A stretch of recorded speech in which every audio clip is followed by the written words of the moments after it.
I am Rajnandini Mandhane. I am from Akola, Maharashtra. मैंने अपनी NEET की प्रिपरेशन आकाश बायजूस अकोला, महाराष्ट्र से की है।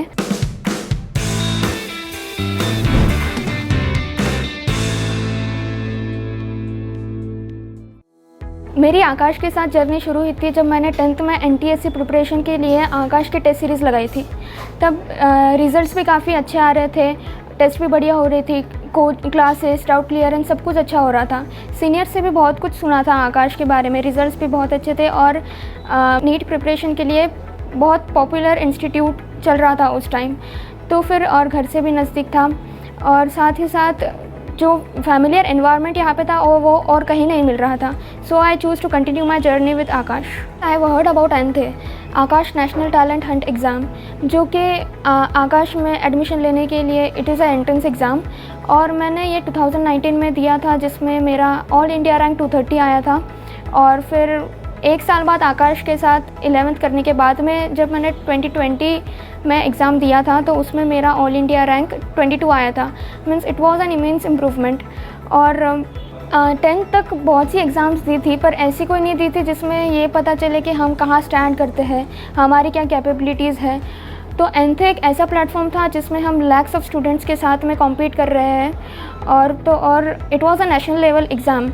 और एग्ज़ाम देने के बाद में जो रैंक मिलता है उससे स्कॉलरशिप डिसाइड होती है and it is the first step towards our dream. My parents and grandparents all of them wanted me to become a doctor, क्योंकि ऐसा बोलते थे कि घर में एक डॉक्टर होना बहुत ज़रूरी है। कोविड में भी देखा था कि इतने सारे पेशेंट्स हैं, डॉक्टर्स की कमी हो रही थी, इतनी अर्जेंसी थी। तो फिर इट वाज लाइक कि अब मतलब डॉक्टर तो बनना ही है। और बायो भी पसंद था और नोबल प्रोफेशन बोलते हैं, डॉक्टर को भगवान समान माना जाता है। So I went for medical field. NEET के प्रिपरेशन में चैलेंजेस तो बहुत सी आती थी, बट सबसे बड़ी ये था कि जो हमारी प्रिपरेशन शुरू हुई थी 11th में, तो वो ऑनलाइन ही हुई थी, क्योंकि कोविड के वजह से मोस्ट 90% प्रिपरेशन ऑनलाइन थी। तो डाउट क्लियरेंस में कभी नेटवर्क इश्यूज़ होते थे, ऐसे बहुत से चैलेंजेस आते थे। बट जो ट्रांजिशन यहाँ पे आकाश में हुआ जूम से MS teams, that was very smooth. और जो डाउट क्लियरेंस सर लेते थे, तो अब ऐसा कभी रियलाइज़ ही नहीं हुआ कि जो हमारी स्टडीज़ हो रही है वो ऑनलाइन थी। दो उसके एडवांटेजेस भी थे, बट कुछ ना कुछ प्रॉब्लम्स होती थी। दूसरा ये था कि टेस्ट जब देते थे तो बहुत से डाउनफॉल होते थे, परसिस्टेंट स्कोर नहीं रह पाता था कभी कभी। तो जो एनकरेजमेंट पेरेंट्स टीचर्स देते थे, तो that motivated me a lot. और एंडिंग में जो सबसे बड़ा चैलेंज मेरे लिए ये था कि सिली मिस्टेक्स बहुत होती थी, जो आते हुए भी क्वेश्चंस गलत हो जाते थे।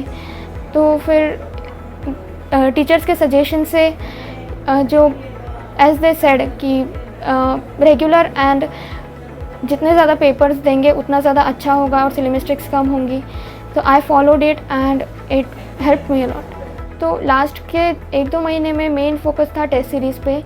Final test series, FTS, intensive papers जो हमारे रोज़ होते थे, इतने ज़्यादा हुए कि जब नीट का पेपर आया तो इट वाज लाइक कि इतने पेपर्स दिए बस और एक देना है। और जो पेपर पैटर्न था, लेंथी क्वेश्चंस जैसे बायो में इस बार नीट 2022 पेपर में आए थे, उसकी हमें हैबिट हो गई थी इंटेंसिव पेपर्स के थ्रू। ऑनलाइन व्हाट्सएप पे भी सर पेपर्स भेजते थे प्रीवियस ईयर्स के, वो भी बहुत ज़्यादा हेल्पफुल थे। प्रॉपर रिविजन्स रेगुलरली, ताकि हम फाइनल में कुछ भूलें ना। और फार्मूला रिमेंबरिंग, ये सब भी बहुत मायने रखता है।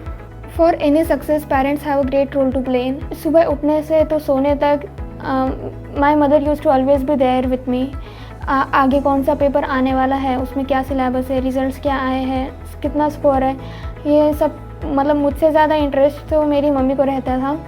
और कभी अगर स्कोर्स कम भी होते थे तो डांट भी मिलती थी, पर मोटिवेट भी वही करते थे, इनकरेज करते थे। और हमेशा मुझे सपोर्ट किया है कि जो भी हो रहा है, जैसे भी चल रहा है, अच्छा चल रहा है। तो हमेशा उन्होंने इनकरेज किया है। मैंने शुरू किया आकाश के साथ प्रिपरेशन, थोड़ी देर बाद रियलाइज़ हुआ कि मेरा स्केड्यूल इम्प्रूव हो रहा है। जो असली कंपटीशन होता है वो मुझे यही आके पता चला।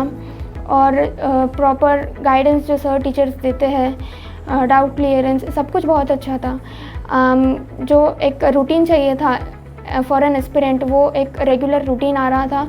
और जो मतलब मेजर माइलस्टोन जैसा था यहाँ ज्वाइन करना।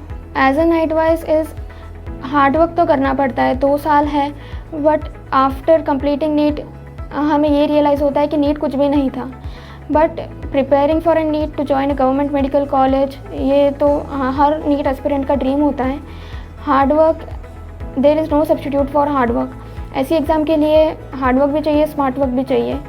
तो और रेगुलरली पढ़ना पड़ता है, ऐसा नहीं है कि एक दिन 16 घंटे पढ़ लिया, अगला दिन 2 घंटे में, ये नहीं चलेगा। रेगुलर वर्क चाहिए और प्रॉपर माइंडसेट के साथ, ताकि सेल्फ सेटिस्फैक्शन हो कि हम जो कर रहे हैं वो सही है।